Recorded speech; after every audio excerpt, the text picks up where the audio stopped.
pag natapos na yung mga anak niya, naku, wala na, pahinga na sila. Pahinga na rin kasi ano. Sino? Sa ano na rin si Mo. 1997 pa yan naging municipal agriculturist.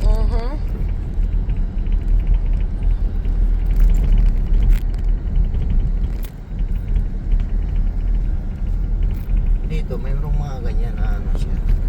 Parang kalbo, madamdam. Oo. Yan, ganyan-ganyan dun. Wala kang makitang puno na green. Kaya ang bilis mag-spread ng sunog. Doon. Wala kang makikitang puno.